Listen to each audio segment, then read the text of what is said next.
idea, a new world order.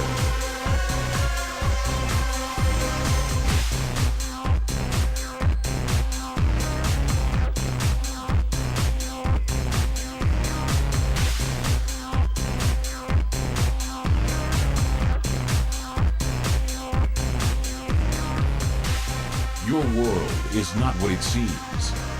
Alex answering. Outside the Box. Good evening, ladies and gentlemen. It is Outside the Box. We're going to be with you live for the next hour. I'm your host, Alex Ansary. It is June 19th, 2011, and we have a very special broadcast planned for you this evening. Michael Tellinger is our guest. He's actually been on the show several times. This is his third appearance on the show. He's on the show tonight because he's coming to Portland, Oregon on the 24th of June. And for those that didn't see the previous episodes of Outside the Box featuring Michael, he talks about a lot of very interesting things about the true origins, as he understands it, true origins of humankind, our species. Now, for 30 years, he's been fascinated by the very nature of reality and the cosmos. He's authored several books.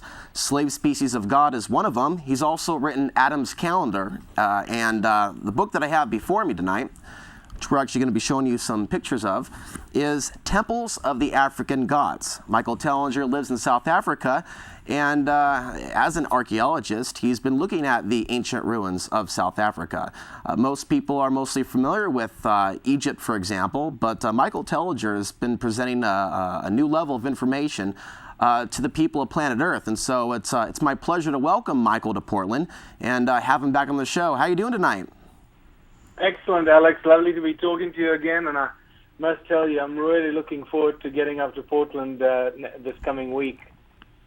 Well, I was looking at your website the other day, and it looks like you've been touring the United States again. You've been speaking just about every other night, sometimes every night, in California, Texas, New Mexico, and I believe you're in Utah right now?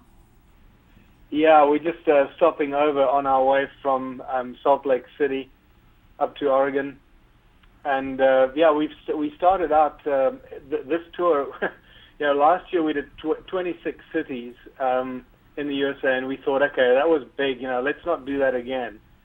And this year it got away with us, and we thought instead of scaling it down, somehow it shot up to 30 cities, including 3 in Canada. So we got to cap it somewhere. But the interest is just so amazing and mind-blowing, and growing so rapidly in the United States and also in Canada that it's very difficult to keep a lid on it, So tell us a little bit about what you're going to be talking about, the lecture coming up in Portland on the 24th.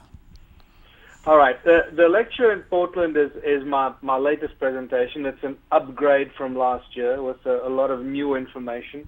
And it really deals with the origins of humankind, the new evidence found and presented, scientific evidence. Who are we? Where do we come from? Why are we here? Why is it that we can't answer those 3 simple questions? It deals with providing physical evidence of lost and vanished civilizations in South Africa and in Southern Africa as a whole. And we're talking about a very large vanished civilization that were mining gold. It brings in, obviously, all areas of science and research, which includes history. It includes archaeology, it includes astronomy and archaeoastronomy, it includes physics and science and chemistry, and also then metaphysics and the new areas of research and the frontiers of science that very few people are aware of actually exist. And to many people, when you start talking about the real frontiers of research and science, to many people that sounds like black magic and hocus pocus, but that's not what it is. It's real stuff that's going on in research laboratories. So it's very exciting. Well, let's recap and go back to the beginning. And we are, of course, looking at the work of Zecharia Sitchin and others. We have some slides we're going to share with the audience at this point that have been taken from the Sumerian tablets. And Michael, Yes. in the last decade, we've seen a massive increase in interest in these tablets For years, many people have been locked in the box of viewing our real human origins as being the result of Darwinism or creationism under the umbrella in the matrix of what's being told in religion. But as many people now know, and even the History Channel is talking about these parallels between the Old Testament and the story of creation, and of course the Sumerian texts, and I believe the Sumerian translation for the first man is Adamu. And so take us back to the beginning, Michael, where all this begins. You can call me Adam, it's okay. Look, the important thing for people to realize is that everything we know today in areas of science, in areas of astronomy, and not in science, let me rephrase that. The foundation of our knowledge today comes to us from the Sumerians, and that covers all the subjects, from astronomy, mathematics, medicine, the legal system, monetary system and accounting, architecture, agriculture. The Sumerians were the first people to embrace the art of writing and write down all their knowledge on millions of clay tablets, referred to as the Sumerian clay tablets. So it is, at the moment, the oldest written record of human history.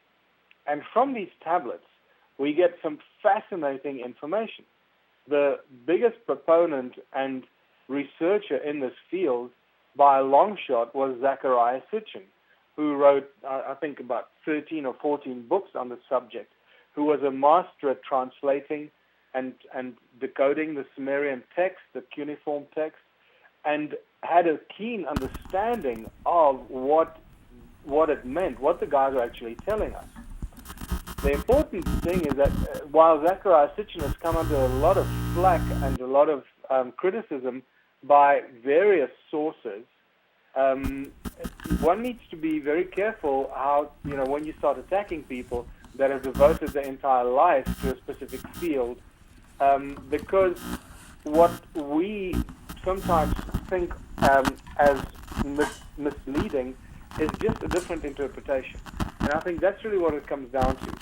It seems to me that many people have a problem with Zecharia Sitchin's interpretations.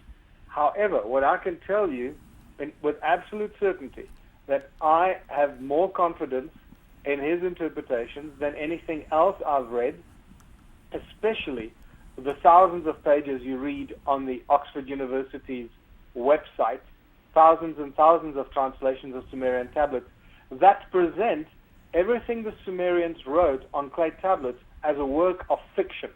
Now, I have a huge problem with that, and I'm sure you understand why. So let's come back to Zecharia Sitchin. Now, I'm fortunate enough to be able to get this level of confidence in his work because I have found the physical evidence of what Sitchin has been writing about and talking about for his whole life. And this evidence is this vast civilization that lived at the southern tip of Africa, mining gold.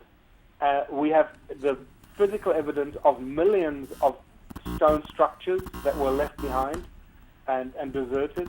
We have millions of gold mines and many other fascinating archaeological and geological sites that just boggle the mind. And I've only found out about this through you, Michael, just several years ago. Like I said before, the History Channel and others, there's a big focus on Egypt, but you point out that there is another connection. In your book, you also talk about the, I believe it's the 31st parallel that connects. What are we looking at here with this lineup of several ancient cities? Well, it's 31 degrees east longitudinal line that connects what we now call, or what I call, Enki's calendar, and there's a whole lot of reasons for that. I'll go into those in my presentation. So if I'm skipping over some of these things, there's not enough time in the show, obviously, to go into detail. So just take my word for it. Come to my presentation and you'll get a lot more detail on this. It connects Enki's calendar, otherwise known as Adam's calendar, Enki's house, which is the wonderful ruin at Great Zimbabwe, and then the Great Pyramid of Giza in Egypt. All of those aligned along the 31 degrees east longitudinal line. And there's some very important specific reasons for that. What you mentioned about the link to Egypt, all the structures and the civilizations in South Africa and in Zimbabwe, all these ancient civilizations, this vanished civilization, can be directly linked to all the so-called great civilizations in the Northern Hemisphere. The Egyptians, the Sumerians, the Romans, the Greeks, the Sumerians, the Phoenicians, and also the Hindu Dravidians, the Indus Valley civilization. All of these so-called great civilizations that we thought were the first great civilizations on earth, especially Egypt and the Sumerians, are very richly represented among the ruins and carvings of southern Africa. And this is spectacular because the petroglyphs and the carvings of some of the symbols, which includes like the Sumerian winged disc and the cross in the circle, and even the Egyptian Ankh, are carved in the rock in South Africa, but they're much older than any of these civilizations in the north, which tells us that those symbols go back more than 200,000 years in their application at the southern tip of Africa before they eventually were exported and used in the north and among the Egyptians and the others. What is clear is that these ruins seem to be at certain places on the planet for a reason. What do you think these stones were used for? Well, this was the big mystery. You know, what were these ruins in South Africa for? They're all circular. Every one is completely unique. They are made of very specific stones. And what I'm telling you now is something that's taken more than 500 years to figure out. Just those three simple statements. Now, this is how incredible these breakthrough discoveries are, because sometimes we forget to ask the very simple questions, and we try and figure out the complex answers without asking the simple questions. And the questions are, what kind of stone are these stone structures made of? And when you realize that we're dealing with the same kind of stone, predominantly one type of stone, there are some other exceptions, but there are reasons for those exceptions that I've also subsequently discovered. And the reasons for this specific stone that they used is because it has very strong acoustic properties. And what I talk about in my presentation and show is that these stones ring like bells. Now, when I made that discovery, I realized that it is sound that we're dealing with, sound as a source of energy. And that takes us back very quickly and immediately to the source of creation in most, if not all, ancient civilizations that talk about the Word of God or the primordial Aum or Om, or the singing, some sort of singing that created the universe, as the Egyptians believed. You realize that most ancient cultures believe that some sort of sound or Word of God, the Word of God, that created the universe and all things in it. So sound is a primary source of energy in these ancient ruins of southern Africa, and they use sound as a source of energy for the gold mining, for the purification of the gold, for the processing, for levitation, for creating the stone circles in the specific shapes that they are, because as I mentioned, each one is completely unique. So that's why the type of stones and the sound frequencies are so key. When I was listening to your interview last night with George Norrie on the 14th of June, very good interview, by the way, I came across a very interesting BBC article that synchronicity, it found its way to me actually, Michael, but the headline is Riddle of Baghdad's Batteries. And listen, folks, this is the date for this article. It's February 27th, 2003. That's several weeks before